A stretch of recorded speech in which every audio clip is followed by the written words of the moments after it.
আমার প্রিয় ছাত্রছাত্রীরা, স্বপ্নস্মৃতি কোচিং সেন্টারের ইউটিউব চ্যানেলের পক্ষ থেকে তোমাদের সবাইকে জানাই স্বাগত। আজকে আমি তোমাদের কাছে একটা নতুন বিষয় নিয়ে উপস্থিত হয়েছি। সেটা হলো মডেল অ্যাক্টিভিটি টাস্ক নবম শ্রেণী, বিষয় ইতিহাস, পার্ট 3, অর্থাৎ ক্লাস 9-এর পার্ট 3 নিয়ে আলোচনা করব আজকে আমরা। এর আগে আমরা পার্ট 1, পার্ট 2 নিয়ে আলোচনা করেছি। আজকে আলোচনা করব পার্ট 3 নিয়ে। তো দেখো, প্রথম কি দিয়েছে, একের দাগে 2-3টি বাক্যে উত্তর দাও। কয়ের দাগে দিয়েছে দেখো ইয়ং ইতালি। বিষয়গুলোর সম্পর্কে 2-3টি করে বাক্য লিখতে হবে। ক্ষয়ের দাগে দিয়েছে দেখো জোল ভারেইন। গয়ে দিয়েছে রিসর্জিমেন্টো, ঘয়ে ঘেটো, আর ওঙায় দিয়েছে দেখো ফ্যাক্টরি প্রথা। দুই দাগের প্রশ্ন দিয়েছে দেখো স্তম্ভ মেলানো দিয়েছে, ক স্তম্ভের সাথে খ স্তম্ভ মেলাও। বিষয়গুলো ঠিক করে দিয়েছে। মেটার্নিক ব্যবস্থা, দুই দিয়েছে বিসমার্ক, তিনে দিয়েছে জার দ্বিতীয় আলেকজান্ডার, চারে দিয়েছে মার্কস ও এঙ্গেলস, আর পাঁচে দিয়েছে প্রুডো। আর এদিকের বিষয়গুলো দিয়েছে ভূমিদাসদের মুক্তিদান, বিএ নৈরাজ্যবাদী, সিএ রক্ত ও লৌহ নীতি, ডিএ ইউরোপের পুরাতনতন্ত্রের প্রতিষ্ঠা, আর ইএ কমিউনিস্ট ম্যানিফেস্টো। তো দেখো তারপরের প্রশ্ন কি দিয়েছে, তিনের দাগের 7-8টি বাক্যে উত্তর দাও। কয়ে দিয়েছে দেখো বৈজ্ঞানিক যন্ত্রপাতির আবিষ্কারের সঙ্গে ইংল্যান্ডের শিল্প বিপ্লবের সম্পর্ক বিশ্লেষণ করো। ক্ষয়ে দিয়েছে দেখো ঔপনিবেশিক শক্তিগুলি কেন চীন ও আফ্রিকাকে ব্যবচ্ছেদ করতে চেয়েছিল। তো এই প্রশ্ন করা তোমাদের দিয়েছে মডেল অ্যাক্টিভিটি টাস্ক পার্ট 3-এ হিস্ট্রির। এবার দেখো আমরা উত্তরগুলো দেখাচ্ছি তোমাদের।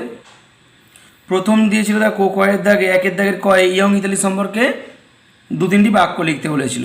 দেখো লিখেছি দেখো ইয়ং ইতালি সম্পর্কে, ইতালিবাসীর মধ্যে জাতীয়তাবাদ বিকাশের উদ্দেশ্যে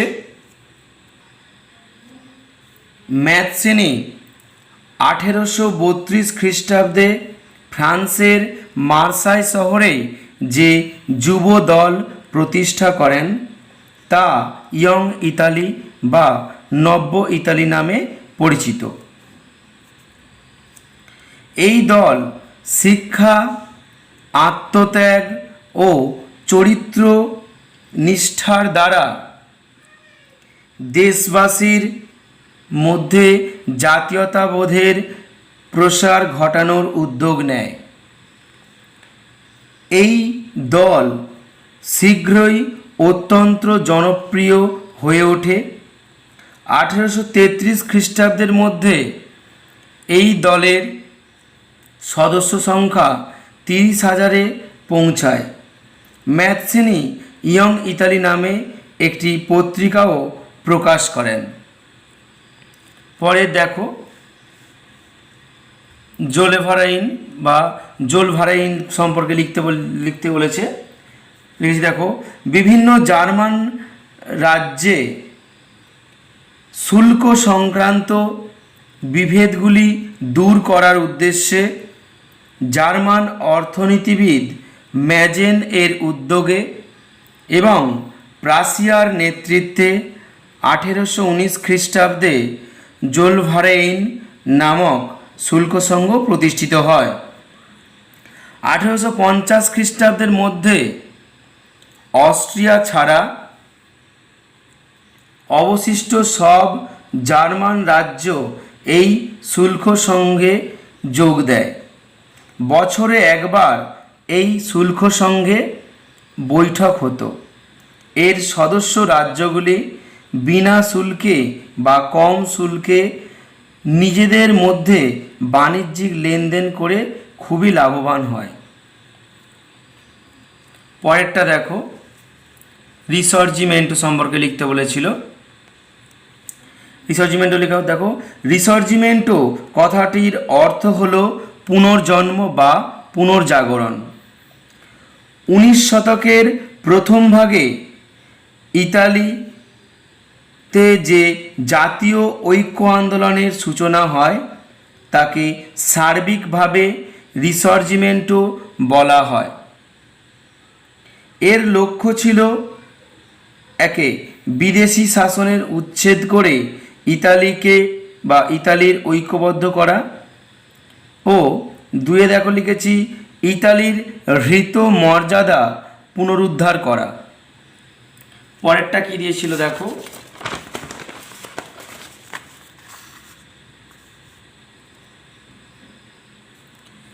ঘেটো লিখেছি দেখো, ঘেটো হলো শহরের কোনো নির্দিষ্ট অঞ্চলে যেখানে সামাজিক, অর্থনৈতিক বা ধর্মীয় সংখ্যালঘু কিছু মানুষ বসবাস করে। ইতালির ভেনিস শহরে ইহুদিদের বসবাসের এলাকা নির্দিষ্ট করতে ঘেটো শব্দটি ব্যবহার করা হয়।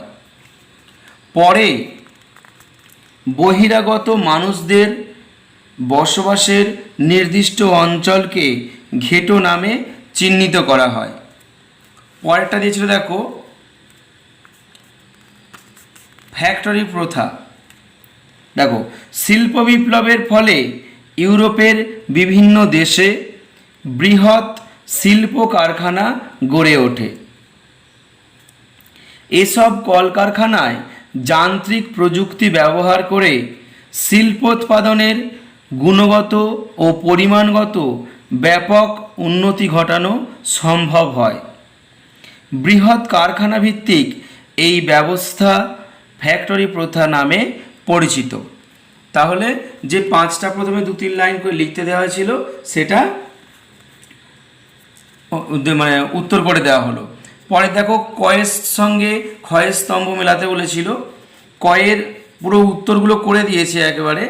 দেখো, একের দাগে ছিল মেটার্নিক ব্যবস্থা, মেটার্নিক ব্যবস্থার উত্তর হবে ডি এর দাগের, ডি এরটা হবে উত্তর একেরটার। তাহলে কী হবে, ইউরোপের পুরাতনতন্ত্রের পুনঃপ্রতিষ্ঠা। দুইয়ের দাগের বিসমার্ক হবে সি এরটা উত্তর, রক্ত ও লৌহ নীতি। তিনের দাগের যার দ্বিতীয় আলেকজান্ডার ছিল সেটা হবে এ এর দাগেরটা, ভূমিদাসদের মুক্তিদান। চারের দাগেরটা ছিল মার্কস ও এঙ্গেলস, এটা হবে ই এরটা, কমিউনিস্ট ম্যানিফেস্টো। আর পাঁচে ছিল প্রুডো, প্রুডোর উত্তরটা হবে বি এর দাগেরটা, নৈরাজ্যবাদী। এর পরের প্রশ্ন দিয়েছিল দেখো, বৈজ্ঞানিক যন্ত্রপাতির আবিষ্কারের সঙ্গে ইংল্যান্ডের শিল্প বিপ্লবের সম্পর্ক বিশ্লেষণ করো। দেখো উত্তর লিখেছি দেখো, বিভিন্ন ধরনের বৈজ্ঞানিক যন্ত্রপাতির আবিষ্কার ইংল্যান্ডে সর্বপ্রথম শিল্প বিপ্লব ঘটাতে সহায়তা করেছিল। যেমন জন কের ফ্লাইং শাটল বা উড়ন্ত মাকু যেটাকে বলা হয়, হারগ্রিভসের স্পিনিং জেনি, অর্করাইটের ওয়াটার ফ্রেম, ক্রম্পটনের মিউল, কার্টরাইটের পাওয়ার লুম প্রভৃতি যন্ত্রপাতির আবিষ্কার বস্ত্রশিল্পের উন্নতিতে সহায়তা করেছিল। তারপর দেখো প্যারা করে লিখেছি, জেমস ওয়াট বাষ্পীয় ইঞ্জিন আবিষ্কার করলে শিল্পের যন্ত্রগুলি চালানোর কাজে খুবই সুবিধা হয়।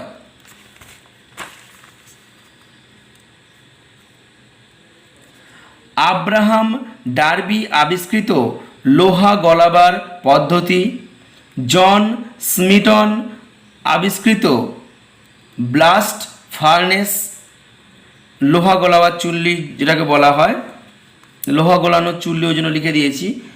হেনরি বেসিমার আবিষ্কৃত ইস্পাত তৈরির কৌশল, মাটির নিচে থেকে নিরাপদে কয়লা সহ বিভিন্ন খনিজ সম্পদ উত্তোলনের ক্ষেত্রে হামফ্রে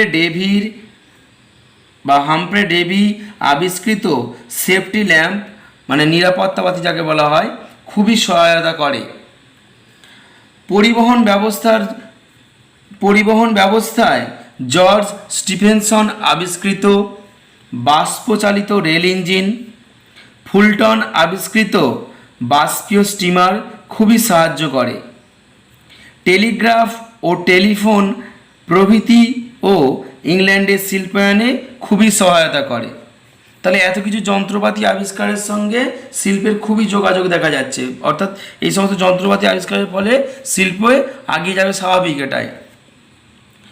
উপরিউক্ত আলোচনার পরিপ্রেক্ষিতে এটা পরিষ্কার যে বৈজ্ঞানিক যন্ত্রপাতির আবিষ্কারের জন্য ইংল্যান্ডে সর্বপ্রথম শিল্প বিপ্লবের সূচনা ঘটে। সুতরাং বলা যায় বৈজ্ঞানিক যন্ত্রপাতির আবিষ্কারের সঙ্গে ইংল্যান্ডের শিল্প বিপ্লব ওতপ্রোতভাবে জড়িত। পরের প্রশ্ন কী দিয়েছিল দেখো, ঔপনিবেশিক শক্তিগুলি কেন চীন ও আফ্রিকাকে ব্যবচ্ছেদ করতে চেয়েছিল?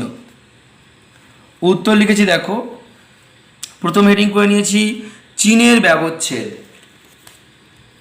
দেখো, ঊনবিংশ শতাব্দীতে চীনে মাঞ্চু রাজবংশের অপদার্থতার সুযোগে ইউরোপীয় দেশগুলি সেখানে রাজনৈতিক আধিপত্য স্থাপনের জন্য উৎসাহী হয়ে ওঠে।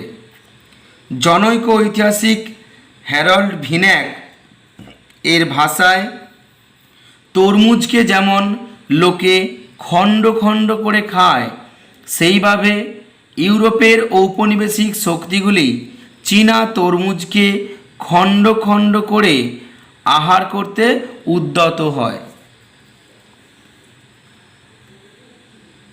ব্রিটেন প্রথম আফিমের যুদ্ধে 1839-42 খ্রিস্টাব্দে চীনকে পরাজিত করে।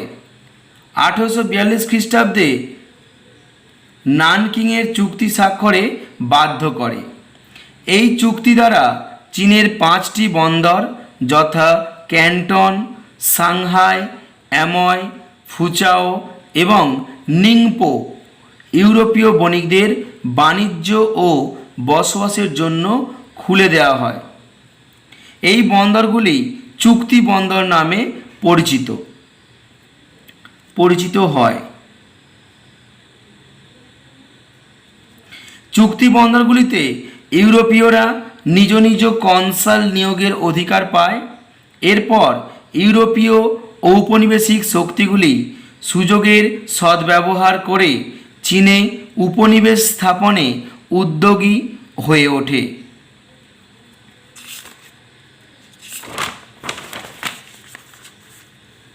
এরপর রিডিং করেছি দেখো, আফ্রিকার ব্যবচ্ছেদ।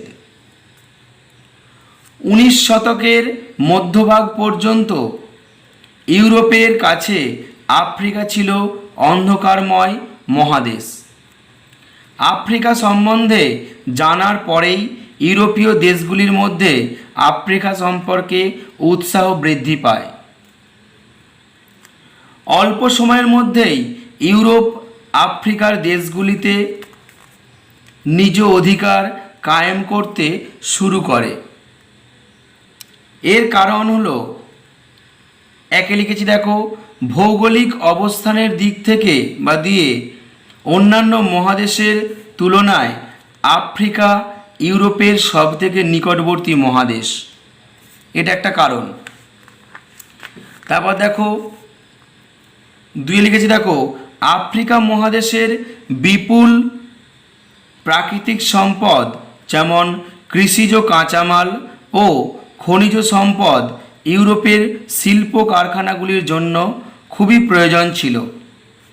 3 লিখেছি দেখো, ইউরোপীয় শক্তিগুলির কাছে উপনিবেশ প্রতিষ্ঠা মর্যাদা ও গৌরবের বিষয় হয়ে দাঁড়ায়। এই অবস্থায় ইউরোপীয় জাতিগুলি ঝাঁপিয়ে পড়ে ও বিভিন্ন অঞ্চলে নিজ নিজ আধিপত্য প্রতিষ্ঠা করে। তারপর দেখো, মার্কিন রাষ্ট্রপতি জেমস মনরো তার বিখ্যাত মনরো নীতি ঘোষণা 1823 খ্রিস্টাব্দে যেটা হয়েছিল করে দক্ষিণ আমেরিকায় বিদেশি হস্তক্ষেপের বিরোধিতা করেন। মনরো নীতি ঘোষণার ফলে আমেরিকায় ব্যর্থ হয়ে ইউরোপের ঔপনিবেশিক শক্তিগুলি আফ্রিকার নতুন অঞ্চলে সম্প্রসারণ নীতি গ্রহণ করে। এই সমস্ত নানা কারণেই জন্যই ঔপনিবেশিক শক্তিগুলি চীন ও আফ্রিকাকে ব্যবচ্ছেদ করতে উদ্যত হয়েছিল। তাহলে আজকে সমস্ত প্রশ্নগুলো নিয়ে আলোচনা করা হলো। ক্লাস 9-এর হিস্ট্রি পার্ট 3-এ যে সমস্ত প্রশ্নগুলো দিয়েছিল। তো আমাদের চ্যানেলটা যদি ভালো লেগে থাকে তাহলে অবশ্যই আমাদের চ্যানেলটা সাবস্ক্রাইব করতে ভুলবে না, আর যদি পারো অবশ্যই লাইক ও শেয়ার করবে। আবার দেখা হবে পরবর্তী ভিডিওতে নতুন কোনো বিষয় নিয়ে। সুস্থ থেকো, ভালো থেকো।